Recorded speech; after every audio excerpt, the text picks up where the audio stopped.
La paix règne sur Terre après le 23e Tenkaichi Budokai. Avant de commencer la vidéo, je vous invite à vous abonner à la chaîne et à liker cette vidéo, car ça permet de soutenir la chaîne. Merci beaucoup la team, vous êtes les meilleurs. Boom! Gohan naît. Goku et Chi-Chi sont heureux et profitent des jours de paix. Quelques jours avant l'arrivée de Raditz, des étranges individus apparaissent à la porte de Son Goku. Ils seraient à la recherche des Dragon Balls. Goku, qui est parti chercher du poisson, n'est pas présent pour se battre contre eux. Gohan se fait kidnapper par ces effroyables guerriers à la puissance palpable. Sancho, Nikki et Ginger apparaissent au palais de leur chef, qui s'appelle Garlic Jr. Cet individu est à la recherche des Dragon Balls. Grâce à Gohan, qui possède le Dragon Ball à 4 étoiles, sa recherche se concrétise. Contrairement au premier film où Garlic Jr. se contentait simplement de trouver les Dragon Balls et de laisser Gohan sur le côté, ici les choses changent car l'énergie de Gohan est spéciale. Elle dégage une énergie phénoménale et elle est en constante hausse, en plus d'avoir une nature étrange. Garlic Jr. demande à ses sbires de surveiller Son Gohan très attentivement. Le chef sort dehors pour observer les environs, très pensif. Son visage est déformé par un mélange de fascination et d'ambition démesurée. Il commence à parler à voix basse, d'un ton posé, presque solennel. Un enfant si jeune, si frêle en apparence. Et pourtant il dégage une force qui dépasse l'entendement. Pas seulement de la puissance brute, non, quelque chose de plus pur, de plus ancien. Un ki divin.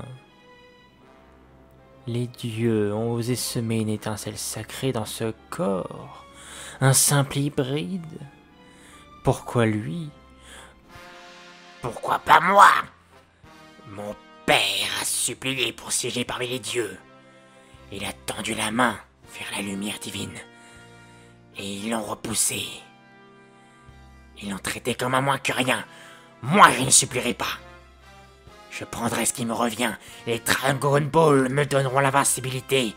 Mais lui, il me donnera l'ascension. Et alors... Oh oui, je monterai jusqu'au royaume divin, et je plongerai leurs cieux dans les ténèbres du Makio. Goku est informé par sa femme que Gohan s'est fait kidnapper, alors Goku s'empresse de partir avec son meilleur ami de tous les temps, Krillin. Sur leur chemin, ils croisent Piccolo, qui est censé être leur ennemi, mais celui-ci est contraint de travailler avec eux pour faire face à ce nouveau danger. Gohan s'énerve puis assomme les sbires d'une brutalité implacable, détruisant la salle où ils se trouvaient. Ils ne comprennent pas trop, car ils voient les dégâts causés par Gohan, mais ils ne sentent aucune énergie. C'est alors que Garlic Jr., un sourire jusqu'aux oreilles, apparaît sur le lieu du combat pour confronter les guerriers. Merveilleux, absolument merveilleux. Le petit ange s'est réveillé. Vous voyez, Son Goku, Piccolo, Krillin. Ce n'est pas moi qui ai fait ça. C'est lui, votre précieux garçon, votre petit espoir. Un annihiler mes hommes sans même que son ki ne s'élève. Savez-vous ce que cela signifie? Il a accédé à une dimension d'énergie au-delà de ce que vous pouvez comprendre, du ki divin pur, incontrôlé. Je n'ai fait que révéler ce qu'il est vraiment, et maintenant c'est à mon tour d'entrer en scène. Voyons voir si ce pouvoir peut me pousser à la grandeur éternelle. Vous faire goûter à l'enfer. Je ne te laisserai pas faire. Je sauverai Son Gohan. Le combat débute dans une intensité cataclysmique. Garlic Jr. se métamorphose dans sa deuxième forme. Il possède désormais une masse musculaire très accrue. Sa puissance a aussi augmenté. Gohan se joint à Goku et Piccolo, tandis que Krillin envoie des attaques à l'arrière de Garlic Jr. Gohan prend vite l'ascendant, mais alors que Garlic Jr. allait préparer son attaque phare, Goku, Piccolo, Gohan et Krillin envoient tous un Kikoa combiné qui a pour résultat de vaincre Garlic Jr. pour de bon. Après ces événements, Goku discutera avec Gohan et l'entraînera même avant l'arrivée de Raditz. Malheureusement, Gohan se fera tantôt kidnapper, mais n'aura pas accès à sa puissance. D'après Piccolo, il pense que Gohan ne canalise pas assez sa rage pour la transformer en énergie divine. L'arc de Raditz reste alors le même que dans l'histoire principale. Piccolo consacrera une grande majorité de son temps à l'entraînement de Gohan, pour qu'il puisse accéder à sa puissance latente pour affronter les prochains Saiyans qui arriveront d'ici un an. L'arrivée de Nappa et de Vegeta est fracassante. Les Saiyaman font aussi leur entrée, mais contrairement à l'histoire principale, ici Gohan déclenche un étrange état. Une aura blanche l'entoure, avant de s'intégrer à son corps. Il s'agit de l'état Saiyan God. Il sauve Tenshinhan et les autres, avant d'entrer dans la bataille avec Nappa. Celui-ci parvient à éliminer Piccolo, ce qui va encore renforcer la rage de Gohan. Par la suite, Gohan envoie Masenko qui pulvérise d'un pas sur le champ. Goku arrive juste après. Ce qu'il trouve étrange, c'est qu'il n'arrive pas à sentir l'énergie de Gohan. Il ignore cela en disant à Gohan de se mettre sur le côté, puis affronte Vegeta. Goku se transforme en Kaioken, mais comme dans l'histoire principale, Vegeta se transforme en Ozaru, puis à Son Goku. Gohan libère à nouveau cette fameuse énergie, puis envoie un Masenko dans la face de Vegeta. Il perd immédiatement sa forme d'Ozaru. Ces événements marquent drastiquement les héros, autant sur le plan physique que sur le plan mental. Goku se pose avec Gohan pour discuter avec lui. Il lui demande quel entraînement a-t-il suivi pour obtenir une énergie de ce type. Il lui répond qu'il ne comprend pas pourquoi il est comme ça. Quelques jours plus tard, Thalès, ainsi que ses sbires apparaissent sur Terre. Concrètement, ce film se déroule à peu près de la même manière dans ce What If, à quelques exceptions près. Thalès rencontre Gohan par hasard sur l'arbre sacré. Quelques coups s'échangent et il est très surpris. Ce gamin, il n'est pas ordinaire. Il est bien plus fort que ce que je pensais. Son énergie est spéciale. J'arrive à la sentir par moments, mais quelque chose m'échappe. Si j'avais un atout de cette envergure dans mon escadron spécial, je serais le plus fort de l'univers. Avec mes fruits, je pourrais décupler sa force. Intéressant. Très intéressant. Toi, petit Saiyan, veux-tu me rejoindre avec ton papa? Je vous offrirai des biscuits au chocolat, tu pourras te servir autant que tu en voudras. Thalès mange un fruit, ce qui lui confère une puissance démesurée. Gohan se joint à la bataille, puis Goku et lui parviennent à vaincre Thalès avec une grande difficulté. Un Kikoa combiné est suffisant pour vaincre Thalès pour de bon. Les héros sont prêts à partir sur Namek. Goku va rester quelques jours en plus avant de partir avec eux, car il a besoin de se reposer à cause du combat phénoménal qu'il a mené avec Vegeta. Le reste va alors sur Namek pour une nouvelle aventure. Dès l'instant où Gohan obtient son potentiel éveillé avec Krillin, quelque chose d'étrange se déroule. Le ciel s'éclaircit, puis son énergie en fait trembler plus d'un. Dende semble avoir des doutes sur l'origine de la puissance de Gohan. Il penche pour l'hypothèse de l'énergie divine. Gohan active son pouvoir divin, l'état Saiyan God, puis réussit à vaincre Guldo très facilement. Il bat aussi Rikum et Jis en même temps. Krillin et Vegeta sont stupéfaits de la performance de Gohan. Barta prend la fuite et prévient le capitaine Ginyu, qui se dirige à l'endroit du combat. Ginyu propose à Gohan de rejoindre l'escadron spécial. Goku arrive à ce moment, puis affronte Ginyu. Celui-ci est tétanisé par la peur. Il se dit que si l'enfant de Goku est capable de telles prouesses, alors lui devrait pouvoir faire bien plus. Goku se met en Kaioken puis surpasse le palier astronomique des 180 000 unités. Ginyu se fait démonter dans tous les sens, puis Goku envoie un énorme Kikoa qui l'anéantit. Goku et Vegeta vont se reposer, puis Piccolo est ramené à la vie grâce aux Dragon Balls de Namek. Le terrible tyran arrive, il est révolté contre les autres. Piccolo fusionne avec Nail puis affronte le tyran, qui se transforme dans sa deuxième forme, puis sa troisième forme. Gohan, avec son état de Saiyan God, parvient à échanger des coups à parts égales avec Freezer. Mais son aura devient légèrement écarlate. Piccolo s'écarte du combat à l'instant, observant la prestance du Saiyan. Gohan, es-tu devenu le Super Saiyan de la légende? C'est peut-être ça ce dont Vegeta parlait tout à l'heure. Tu es exceptionnel, Gohan. Je suis fier de tes progrès. Affronte Freezer et bats-le. Gohan s'énerve puis son énergie monte en flèche. Freezer se transforme dans sa quatrième forme. Même comme ça, Gohan arrive à lui tenir tête. Mais celui-ci se met à 50% et les choses changent. Il se fait poutrer au sol. Freezer obtient ses 60 millions d'unités. Goku et Vegeta se réveillent en même temps et apparaissent dans la bataille. Goku envoie son Kaioken, mais n'arrive pas à vaincre Freezer. Gohan sent sa rage monter en voyant que son père ne parvient pas à assaillir de coups le tyran. C'est alors qu'une véritable aura écarlate émane de Gohan. Il pousse un cri et libère une aura qui jusqu'à maintenant était enfouie en lui. Il se transforme en Super Saiyan divin. Il avance vers le tyran, qui tremble de peur face à un nouveau type d'énergie qu'il découvre. Qu'est-ce que c'est que cette métamorphose? Son énergie est complètement différente.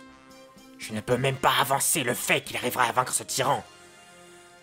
Vas-y, Gohan, tu es notre seul espoir désormais. Montre-lui la vraie puissance d'un Saiyan aux cheveux rouges. Gohan est estimé à 1,53 million d'unités dans ce What If, dans sa forme de Saiyan God. Comme la troisième forme de Freezer, à vrai dire. Mais en Super Saiyan God, on peut imaginer qu'il fait x 3200. Ceci donnerait alors 4,896 milliards. Mais personne ne peut détecter son unité de puissance, car ils n'ont pas de ki divin. Gohan est le seul à posséder un ki de cette nature. Freezer, lui, possède 60 millions d'unités à 50% de sa puissance, puis à 120 millions quand il se met à fond. Sauf qu'il n'a pas vraiment l'occasion de se mettre à 100%. Gohan fonce sur Freezer et arrive à le vaincre d'un seul Masenko bien chargé. Gohan remporte la victoire. Les héros rentrent sur Terre et ils célèbrent la victoire avec un véritable festin. Qu'est-ce que tu m'avais dit sur le Super Saiyan déjà? Un Super Saiyan est censé avoir les cheveux dorés, pas vrai? Pourquoi mon imbécile de frère s'est fait vaincre par un Saiyan aux cheveux rouges? D'après certains, ce Saiyan aurait vaincu Freezer d'un seul déploiement d'énergie. Quel genre de monstre est-il? Appelle mon père. On a besoin de lui. Dis-lui qu'il s'entraîne durant quelques semaines. Je vais en faire de même. Quelque chose de plus impressionnant se rapproche. Goku et Vegeta ont atteint le Super Saiyan après l'arc Namek. Grâce à la révélation du nouveau pouvoir de Gohan, ils ont continué à chercher un moyen de surpasser leur niveau de base. Certes, le Super Saiyan divin est à des kilomètres du Super Saiyan classique, mais cela reste tout de même un exploit pour les deux rivaux. Vegeta s'est quand même fait Bulma dans cette histoire alternative. Gohan part avec Krillin et Oolong faire du camping. Le même jour, 3 énergies à la puissance palpable se font ressentir. Ils apparaissent au loin, puis Gohan et Krillin foncent sur eux. Il semblerait que ce soit un escadron spécial, au vu de leur accoutrement. Gohan, surpris, pense d'abord à une autre équipe de Ginyu, mais Sauzer, le chef de la bande, rétorque, en disant qu'ils sont des êtres encore plus forts que Ginyu. Un combat éclate, Gohan se transforme en Saiyan God, puis les met hors d'état de nuire en quelques coups. Comme de par hasard, Goku et Vegeta souhaitaient s'entraîner dans cet endroit. Ils retrouvent Son Gohan, qui vient de défoncer le nouvel escadron spécial. Soudain, une nouvelle énergie, encore plus terrifiante, fait son apparition. Une silhouette imposante apparaît et ramasse Sauzer, Doré et Naizu. Goku remarque immédiatement sa ressemblance avec Freezer. Il répond qu'il s'appelle Cooler et qu'il est son frère. Il donne des potions magiques à ses sbires pour les soigner. Il se relève, puis raconte que ce n'est pas Goku qui semble avoir vaincu Freezer, mais bien son fils, Gohan. Cooler, souriant, pense à une farce. Il défie alors Son Goku. Contrairement au film 5, où Goku avait poussé Cooler dès le début à se mettre dans sa 5e forme, ici les choses sont radicalement différentes. La puissance de Cooler semble être largement au-dessus de tout entendement. Goku se met en Kaioken, puis dit que ce ne sera pas suffisant. Il se met en Super Saiyan, puis Cooler remarque la transformation légendaire. Il esquisse un sourire avant de l'attaquer de plus belle. Le combat est équitable, mais Cooler recule. Vegeta se prépare au pire. Il dit que Cooler semble cacher quelque chose. Cooler se concentre, puis se transforme dans une nouvelle forme, sa 5e forme. Des cornes poussent, sa masse musculaire s'accroît, et son énergie augmente en flèche. Vegeta se transforme immédiatement en Super Saiyan et se prépare à affronter Cooler. Goku dit qu'il doit faire équipe, mais Vegeta n'est pas de cet avis. Il fonce sur Cooler, puis se prend un coup de poing qui le fait voltiger. Cooler sourit. Si je ne m'étais pas entraîné, j'aurais sûrement été vaincu très facilement. Il s'avère que les Super Saiyans sont de vastes blagues. J'aurais préféré voir le Super Saiyan divin à la place.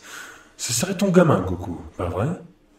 Si oui, qu'il se montre, ou alors je fais sauter toute la galaxie. Gohan avance d'un pas. Il se concentre, puis se transforme en Super Saiyan God. Cooler ne ressent plus son énergie, mais reste courageux. Cooler se fait démonter dans tous les sens. Il parvient quand même à donner quelques coups à Gohan, mais c'est simplement parce que le jeune guerrier n'a pas assez d'expérience de combat, bien qu'il ait appris de son père, qui est un génie des arts martiaux. Gohan prépare un énorme Kamehameha décisif. Cooler se prépare à encaisser le coup. Goku et Vegeta observent la scène, stupéfaits par la prestation du Saiyan divin. Gohan libère un énorme cri, puis envoie toute son énergie dans le Kamehameha. Mais soudain, cette immense quantité d'énergie est balayée vers le ciel grâce à une autre boule d'énergie, survenue dans l'endroit très proche. Les héros regardent aux alentours, très surpris, alors que Cooler commence à sourire. Une gigantesque silhouette de plus de 2 mètres apparaît. Il s'agit du père de Freezer et de Cooler. Gohan se repositionne avant de se remettre en garde. Goku et Vegeta rejoignent Gohan. D'ailleurs, Piccolo arrive dans la bataille juste après. Le roi Cold intensifie son énergie froide, qui gèle le sol où il se trouve. Les arbres commencent à se rigidifier, les lacs se gèlent, et les animaux sauvages fuient les environs. Un froid glacial s'installe sur l'ensemble de la planète en quelques secondes. Le roi Cold reste sérieux, regarde les héros d'une grande intensité. À la base, je n'interviens pas dans les problèmes de mes enfants. Mais cette fois-ci, Cooler m'a personnellement appelé, et j'ai vu que ce n'était pas une situation à prendre à la légère. Je sais que l'un de vous a vaincu Freezer très facilement. Je vous le dis d'emblée, votre galaxie disparaîtra après nos affrontements. Car vous allez perdre. Ce que Cooler vous a montré n'est qu'une fraction de la puissance que je possède. Nous avons eu raison de nous entraîner. Les démons du froid ont la particularité de pouvoir développer de nouvelles transformations, toujours plus puissantes. Votre Super Saiyan divin ou autre ne fera pas l'affaire, même si nous ne sentons pas son énergie. J'invite le Super Saiyan divin à se prosterner devant le nouveau empereur de l'univers, moi, le roi Cold, le plus puissant des démons du froid. Les héros ont leur gorge serrée, mais Gohan ne vacille pas. Goku pense que Gohan pourrait y arriver s'il maîtrise bien son énergie divine, au vu de ce qu'il a montré avec Cooler. La bataille débute. Le roi Cold sort une épée, puis attaque Gohan de toutes ses forces. Gohan, transformé en Super Saiyan God, esquive des coups d'épée, puis donne des coups de poing au roi Cold. Celui-ci recule, puis sourit. Il dit que sa puissance est phénoménale et qu'il mérite une médaille pour faire suer le roi des démons du froid. Le roi Cold se concentre, puis se transforme dans une nouvelle forme. Golden Roi Cold. Sa puissance est si phénoménale qu'elle fait secouer tout l'univers. Même Kaio avertit Goku, sa gorge serrée, en disant qu'il n'a jamais ressenti un ki aussi élevé de toute sa vie, et que même des dieux sacrés pourraient galérer à vaincre ce nouveau monstre. Même son fils, Cooler, tremble de peur face à une énergie si grande. Les sbires de Cooler s'évanouissent face à l'effroyable puissance du roi Cold. Gohan ouvre grand ses yeux mais reste concentré sur lui. Ceci est ma nouvelle forme. Je ne pensais pas que vous alliez me pousser à la montrer tout de suite. C'est la première fois que je la montre. Alors, admirez-la. Mais, Gohan, tu as fait une erreur. Une erreur que seuls les inconscients commettent. Me forcer à évoluer. Regarde ton père. Regarde Cooler. Il tremble. Et moi, je ne fais que commencer. Le roi Cold fonce à une vitesse fulgurante sur Gohan. Il se prend un coup dans le ventre. Gohan vacille. Goku et Vegeta se transforment en Super Saiyan, puis attaquent le roi Cold, même s'ils savent qu'ils ne sont pas de taille. Ils se font démonter. Piccolo est aussi prêt à se joindre dans la bataille avec Krillin. Mais ils connaissent le même sort, ils se font aussi démonter. Gohan veut se lever, mais il n'a plus d'énergie. Il se détransforme. Il met un genou à terre, puis observe le roi Cold. Kaio dit à Goku qu'il doit trouver une solution au plus vite, mais celui-ci n'a plus d'énergie. Même faire un Genkidama serait compliqué. Piccolo se lève, puis attaque de plus belle le roi Cold. Il est énervé. Il envoie une boule d'énergie qui anéantit Piccolo. Gohan, voyant la scène, ne peut pas se laisser faire. D'un cri brutal, Gohan libère une nouvelle énergie. Une aura bleutée l'entoure, avant que ses cheveux ne tournent au bleu. Il se transforme en Super Saiyan Blue. Ses cheveux sont hérissés. Le roi Cold reste confiant, puis avance d'un pas devant le nouveau Super Saiyan Blue. Gohan le regarde, puis lui dit qu'il n'aurait pas dû vaincre Piccolo. Goku sourit, alors que Vegeta est animé par un mélange de satisfaction, mais aussi de frustration. Gohan met une patate au roi Cold, qui vole à plusieurs kilomètres. Celui-ci revient de plus belle, puis attaque Gohan.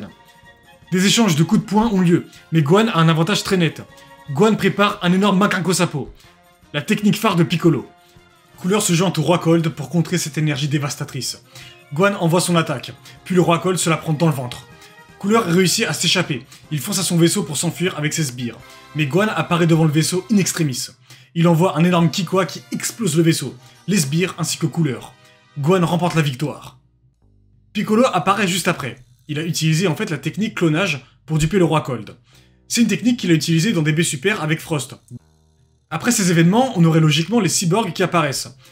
Tout d'abord, il est fortement improbable que le Dr Gero puisse prendre de l'énergie divine, donc les cyborgs ne seront pas aussi forts que Gohan. En effet, il est donc plutôt probable que les cyborgs apparaissent et que Gohan les démonte tous. On aurait C16, C17 et C18 qui se feraient aussi démonter dans la foulée. Mais il reste Cell, et lui, il pourrait bien avoir les cellules de tout le monde. Il pourrait donc aussi développer cette énergie divine. On peut imaginer que le Dr Gero a un souterrain dans son laboratoire qui n'a pas été détruit par les offensives des héros. Mais niveau timeline, comment ça se déroule concrètement? On le sait, dans la trame principale de Dragon Ball, Imperfect Cell voyage dans le temps 1 an avant l'apparition de Trunks. Dans cette histoire alternative, personne n'a voyagé dans le temps. Il n'y a donc aucune altération de la ligne temporelle, elle reste intacte. Cell est encore dans sa phase embryonnaire. Cela signifie qu'il n'apparaîtra pas tout de suite, mais bien plus tard dans cette histoire. Pour les films, c'est aussi un bourbier. Le film 7 ne peut pas se dérouler puisque le Dr Gero n'a pas pu créer C13, C14 et C15. Le film 8 pourrait se dérouler en vrai, mais Broly en Super Saiyan légendaire reste loin d'un Super Saiyan God, donc il se ferait démonter super facilement. Le film 9 avec Bojack ne peut pas non plus se dérouler, car c'est l'explosion de Cell qui a ouvert les portes à Bojack et à ses sbires. Le film 10, pas possible, car Broly a définitivement été vaincu par Gohan en Super Saiyan God. Le film 11, pareil, mais d'un côté, tant mieux. C'est alors que l'arc-book commence, avec une période de paix très longue. Durant tout ce temps, ils se sont entraînés, et Goku, tout comme Vegeta, ont atteint le Super Saiyan 2. Gohan a gardé sa forme de Super Saiyan Blue. Le 25e Tenkaichi Budokai va avoir lieu dans quelques jours, alors les héros se préparent à s'affronter amicalement. Les choses vont se dérouler d'une autre manière. Gohan va certes participer au tournoi, mais il préfère rester en forme de base, car il sait que s'il utilise sa forme de Super Saiyan God, personne ne pourrait lui donner un quelconque défi. Goku et Vegeta vont alors s'affronter. Ils se transforment en Super Saiyan, puis débutent leur combat. Au fur et à mesure que le combat progresse, Les deux Saiyans se transforment en Super Saiyan 2. Pile à ce moment-là, deux étranges individus apparaissent pour tenter de choper l'énergie de Vegeta. Le prince des Saiyans esquive, avant de leur mettre deux patates bien placées. Il se prépare à s'enfuir, mais soudain, deux autres personnes se mettent en travers du chemin de Vegeta. Il s'agit de Kaioshin et de Kibito. Ces deux personnes expliquent au héros la situation par rapport à Majin Buu. Ils se retrouvent dans le vaisseau de Babidi comme dans l'histoire principale, mais ici, c'est Vegeta qui affronte Dabura, le roi des démons. T'es imposant comme type, t'as une énergie hallucinante. Je me demande si on va pouvoir libérer Majin Buu avec une telle puissance. Que dirais-tu de m'affronter, prince des Saiyans? Deux rois loin de leur royaume qui s'affrontent, si ce n'est pas magnifique. Allons-y, Vegeta. Le combat est très simple pour Vegeta, transformé en Super Saiyan. Dabura galère à suivre et à riposter les attaques du prince des Saiyans. Puis d'un geste brutal, Vegeta envoie un énorme Kikoa qui anéantit Dabura. Malheureusement, cette gigantesque énergie fait réagir le cocon de Majin Buu, qui se voit être libéré. Le terrible démon sort du cocon, prêt à attaquer les héros. Goku et Vegeta sentent l'énergie qui émane de Buu, mais Gohan ne tremble pas. Il dit que la puissance de Buu dépasse de loin celle d'un Super Saiyan 2, mais qu'il est quand même prêt à l'affronter. Gohan s'avance, puis se transforme en Super Saiyan God. Kaioshin est choqué. Comment un Saiyan a-t-il une transformation de cette envergure? Majin Buu réalise qu'il fait face à un guerrier doté d'un nouveau type d'énergie. Gohan fonce sur lui et il le démonte dans tous les sens. Buu riposte quelques fois, mais Gohan se contente de sourire, avant de le pulvériser avec un gigantesque Kamehameha. Quelque chose d'étrange se déroule lors de sa régénération. Buu est certes fatigué de se régénérer, mais son corps change drastiquement. Il commence à devenir de plus en plus musclé. À ce moment, Kaioshin se met à avoir très peur. Il pense que Buu commence à expulser les Kaioshin. Goku ne comprend pas. C'est alors que Kaioshin raconte l'histoire de Buu. Il fut un temps, Majin Buu avait absorbé le Kaioshin du Sud, un être robuste doté d'une puissance élevée. Il est devenu ce Buu musclé. Dès qu'il a absorbé le Dai Kaioshin, il est devenu le Buu qui est sorti du cocon, celui que Gohan a affronté. Qu'est-ce que ça veut dire? Cela signifie que les Kaioshin n'ont plus d'influence sur Buu. Je pense que c'est l'énergie divine de Son Gohan qui a interféré avec les absorptions des Kaioshin coincés dans les cocons à l'intérieur de Buu. C'est ma seule hypothèse. Sa puissance est en train de baisser. Buu va se retransformer dans sa forme la plus dangereuse et la plus incontrôlable. Même s'il n'aura pas la force du Kaioshin du Sud, il sera tout de même féroce. Gohan, tu pourras le vaincre aisément, mais prépare-toi. Buu sera imprévisible. Gohan écoute attentivement les paroles de Kaioshin, avant d'observer que Buu vient d'entamer sa transformation. Le Kaioshin du Sud et le Dai Kaioshin ont été retirés du corps de Buu. Ils sont là, prêts à livrer leur revanche face à Majin Buu. Gohan se met en garde. Buu tente d'absorber à nouveau le Kaioshin du Sud, mais Gohan le part aisément. Il remarque que Buu est totalement imprévisible. Il envoie des Kikoa de partout. Mais Vegeta remarque le comportement des deux Kaioshin aux côtés de Gohan. Il semblerait qu'il prépare quelque chose, comme si un autre truc les contrôlait en fait. Gohan se prépare à envoyer un Masenko, mais pile au moment de l'envoyer, le Kaioshin du Sud touche Gohan. Celui-ci stoppe immédiatement son Masenko et perd sa forme de Super Saiyan God. Les yeux du Kaioshin du Sud changent complètement de regard. Babidi, un grand sourire jusqu'aux oreilles, sort à côté de Buu pour se vanter de la nouvelle stratégie qu'il a réussi à mener. Vous voyez? J'ai réussi à contrôler les deux Kaioshin. Je ne pensais pas que ma nouvelle méthode aurait fonctionné, mais... j'ai réussi.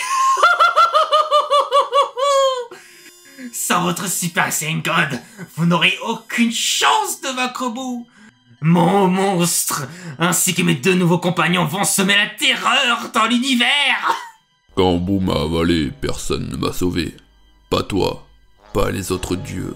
Celui qui m'a tendu la main n'est autre que Babidi. Il ne m'a pas libéré, il a fait bien plus que ça. Il m'a révélé. Tu crois que je suis possédé? Non, je suis éveillé.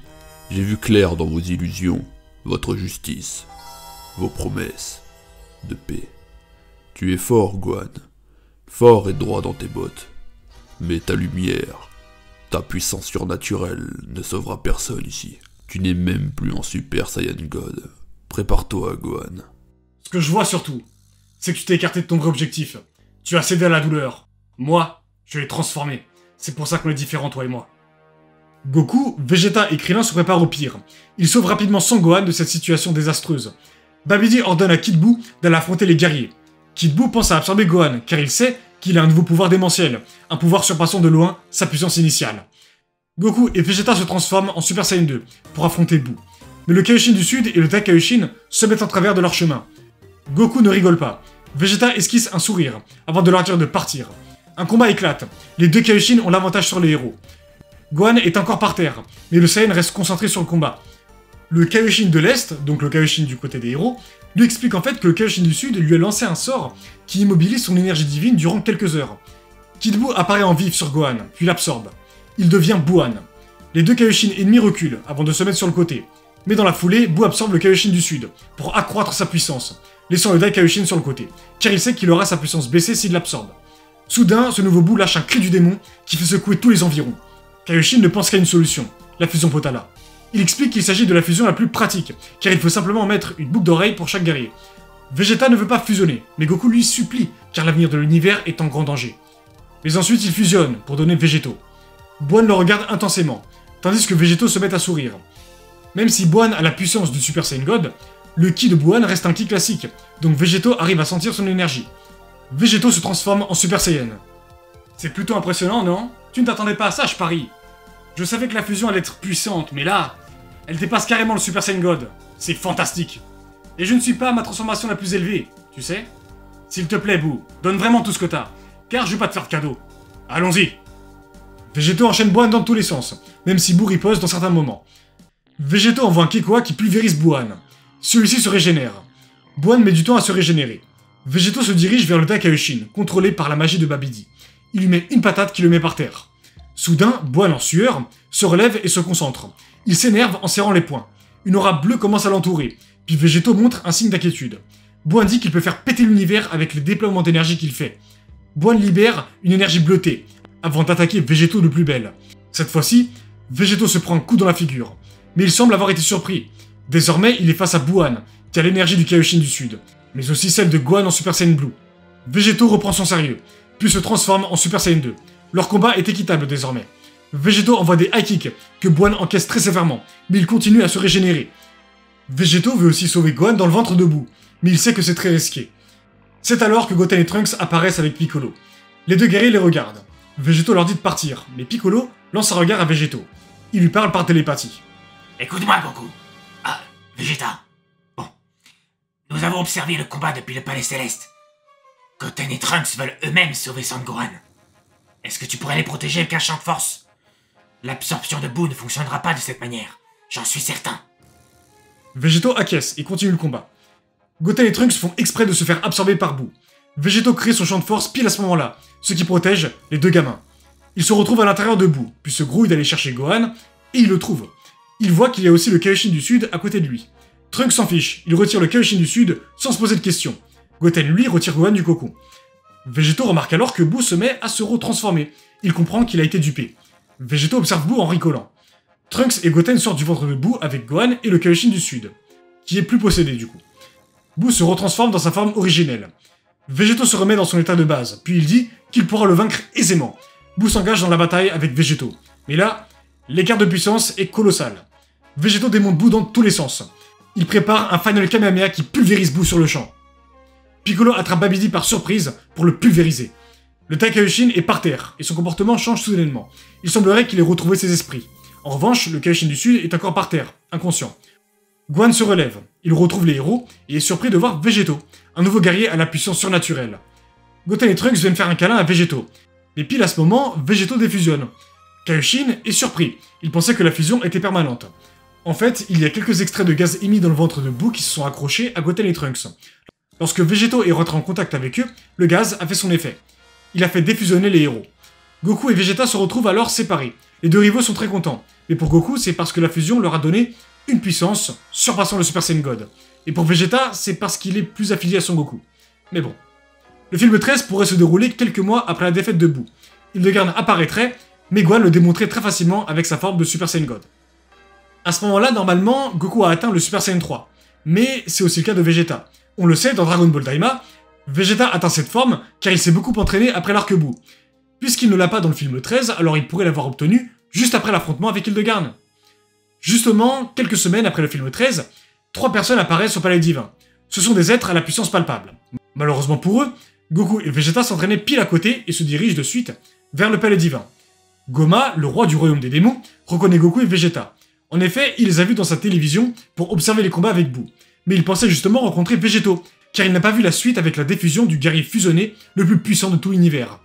Degesu, qui ressemble trait pour trait à Kaioshin, prend Dende en otage et s'en va tout de suite.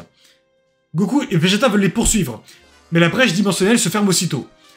Piccolo se ramène pour demander ce qu'il y a eu au palais divin. Goku et Vegeta lui expliquent alors la situation. Quoi? Vous avez vu un Namek capable de rassembler les Dragon Ball et les restaurer de cette manière?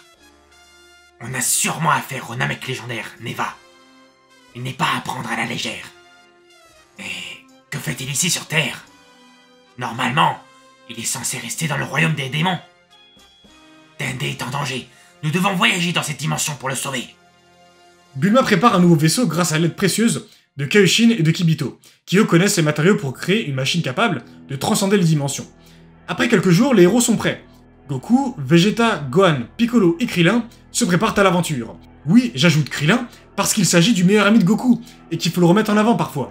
Rappelez-vous, dans l'OG Dragon Ball, Goku et Krillin s'entraînaient ensemble et montaient les échelons. Ils arrivent alors dans le troisième monde du Daimakai, un monde sinistre émanant de la puissance démoniaque. Ils vont rencontrer Glorio, qui au premier abord ne semble pas être suspect. Il va leur dire que le palais de Goma se trouve dans le premier monde du Daimakai, mais qu'avant ils doivent prendre un vaisseau spécifique au voyage entre les mondes, car les murs qui séparent ces mondes sont très durs à détruire. Gohan sourit, avant de se diriger vers le mur qui sépare le troisième monde et le deuxième monde. Il se transforme en Super Saiyan God durant une fraction de seconde, puis envoie un gigantesque Kamehameha qui pète le mur. Glorio est stupéfait, mais les autres restent attentifs. Gohan, c'est toi qui as vaincu Majin Buu? Pas vraiment, c'est Papa et Vegeta qui ont fusionné pour le vaincre. Je suis pas sûr de tout comprendre, mais ainsi soit-il. Tu pourrais péter le mur du deuxième monde?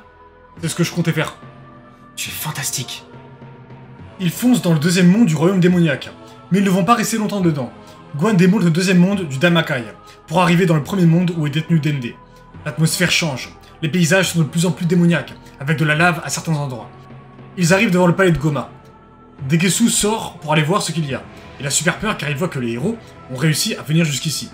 Goma s'empresse de cacher Dende, mais c'est trop tard. Piccolo est arrivé dans la salle principale avant que Goma ne fasse quoi que ce soit. Piccolo envoie Kikoa qui pulvérise Goma sur le champ. Il récupère Dende puis sort du palais. Degesu connaît le même sort. Soudain, 3 guerriers à l'aura flamboyante apparaissent. Il s'agit des Tamagami. Ils semblent être contrôlés par un tierce. Ils provoquent les héros en duel. Goku et Vegeta sourient ensemble, avant de se transformer en Super Saiyan 2 et de leur mettre une raclée. Piccolo est pensif et se questionne sur l'origine de ces Tamagami, car il voit une Dragon Ball à l'intérieur de chacun des guerriers. Ils repartent ensuite sur Terre car Dende est sauvé. Une silhouette féminine apparaît dans le palais détruit de Goma, ramassant les débris. Ce n'est autre que Dr Arinsu, une glinde. Elle appelle des soldats pour se rassembler. Elle prépare sa vengeance contre les Saiyans. Mais là où elle en est, elle n'a strictement aucune chance de tous les vaincre. C'est alors qu'elle va se mettre à la création du Majin le plus puissant, en utilisant des résidus de Majin Buu et d'autres Majin. Elle demande de l'aide au Namek légendaire pour rassembler les Dragon Balls du royaume des démons, et faire un vœu sordide. Son vœu est le suivant, obtenir la puissance absolue. Poronga Rouge lui exauce son vœu, puis elle se transforme. Elle devient super puissante, même ses soldats sont surpris. Elle esquisse un sourire, avant d'envoyer une boule d'énergie vers le ciel qui le fissure, créant une brèche vers l'univers 7. La paix s'installe sur Terre, Goku prend son thé vert et se relaxe, tandis que Vegeta s'entraîne avec Gohan, Goten et Trunks. Un gigantesque bruit se fait entendre. Piccolo se dirige aussitôt vers l'endroit d'où émane ce bruit. Piccolo est face à Arinsu, transformé dans sa nouvelle forme. Elle jubile en disant qu'elle a désormais acquis la puissance absolue. Alors c'est toi, Docteur Arinsu, la scientifique du royaume des démons. On n'arrête pas le progrès, décidément. Une imbécile qui s'est prise pour une déesse. Tu penses que la puissance absolue va t'offrir ce que le savoir ne pouvait te donner? J'ai vu des êtres comme toi, Arinsu, des génies tordus qui ont pris des raccourcis vers le pouvoir. Tu as peut-être fusionné des Majin, invoqué un dragon démoniaque, mais tu as oublié une chose. Ce monde n'est pas seul. Nous avons affronté bien pire que toi. Tu viens de traverser un portail vers ta défaite. Piccolo est très courageux. Il combat tout de même Arinsu, mais elle le démonte très facilement. Gohan apparaît sur le lieu du combat avec Goku et Vegeta. La présence d'Arinsu en fait trembler plus d'un. Gohan dit à son père que c'est à lui de s'occuper d'elle. Goku sourit, puis Vegeta admet qu'elle a effectivement une puissance oppressante comparée au Tamagami. Gohan se transforme en Super Saiyan God, avant de se lancer dans la bataille. Arinsu et Gohan s'échangent des coups de partout. Elle rivalise avec la forme divine de Gohan. Mais Arinsu semble progresser au fur et à mesure du combat, comme si son pouvoir s'adaptait à la force de Gohan, qui pourtant est imperceptible par la guerrière. Gohan est dépassé, alors il décide d'envoyer le Super Saiyan Blue. Mais cette fois-ci, Arinsu se fait démonter. Elle a beau riposter, mais sa garde se brise dès que Gohan envoie un coup de poing. Gohan prépare un Kamehameha aux poussières d'étoiles, une nouvelle technique mêlant l'énergie du Kamehameha et l'énergie divine du Super Saiyan Blue. Arinsu se prépare à encaisser le Kamehameha, puis elle se le prend dans la figure. Un gigantesque cratère se forme autour d'eux. Goku et Vegeta sentent encore l'énergie d'Arinsu, alors ils se mettent en garde. Gohan sait que ce n'est pas terminé. Arinsu ressort de la poussière, puis son aura se transforme brutalement. D'un cri strident, son énergie augmente en flèche et atteint un nouveau palier.